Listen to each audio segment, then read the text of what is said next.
ke nikel kita, barang-barang kita.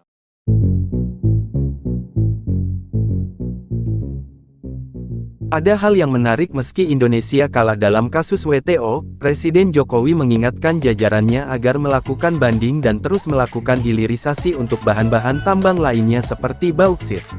Presiden Joko Widodo terus mendorong jajarannya untuk terus melakukan hilirisasi terhadap bahan-bahan tambang yang dimiliki Indonesia untuk mendapatkan nilai tambah yang berkali-kali lipat. Presiden meminta agar penghentian ekspor dalam bentuk bahan mentah tidak hanya berhenti pada komoditas nikel saja. Enggak bisa lagi kita mengekspor dalam bentuk bahan mentah, mengekspor dalam bentuk raw material, enggak. Begitu kita dapatkan investasinya, ada yang bangun, bekerja sama dengan luar dengan dalam atau pusat dengan daerah, Jakarta dengan daerah, nilai tambah itu akan kita peroleh, ujar Presiden dalam sambutannya saat membuka Rapat Koordinasi Nasional Rakornas Investasi tahun 2022 di The Ritz-Carlton, Jakarta, pada Rabu, tanggal 30 November tahun 2022. Kepala negara mencontohkan, beberapa tahun lalu Indonesia masih mengekspor nikel dalam bentuk bahan mentah yang nilainya hanya mencapai 1,1 miliar dolar AS. Setelah pemerintah memiliki smelter dan menghentikan ekspor dalam bentuk bahan mentah, pada tahun 2021 ekspor nikel melompat 18 kali lipat menjadi 20,8 miliar dolar AS atau 300 triliun rupiah lebih.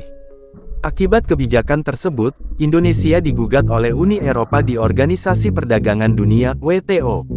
Meskipun Indonesia kalah dalam kasus tersebut, Presiden Jokowi mengingatkan jajarannya agar melakukan banding dan terus melakukan hilirisasi untuk bahan-bahan tambang lainnya seperti bauksit.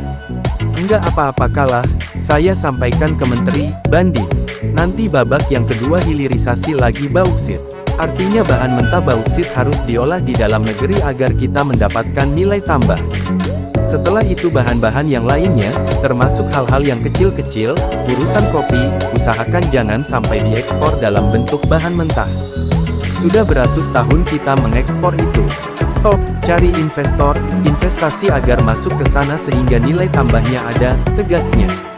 Seperti kasus nikel ini, dari 20 triliun rupiah melompat ke lebih dari 300 triliun rupiah sehingga neraca perdagangan kita sudah 29 bulan selalu surplus yang sebelumnya selalu negatif, selalu defisit neraca berpuluh-puluh tahun. Baru 29 bulan yang lalu kita selalu surplus. Ini yang kita arah, lanjutnya. Presiden pun menegaskan bahwa gugatan tersebut merupakan hak negara lain yang merasa terganggu dengan kebijakan pemerintah Indonesia.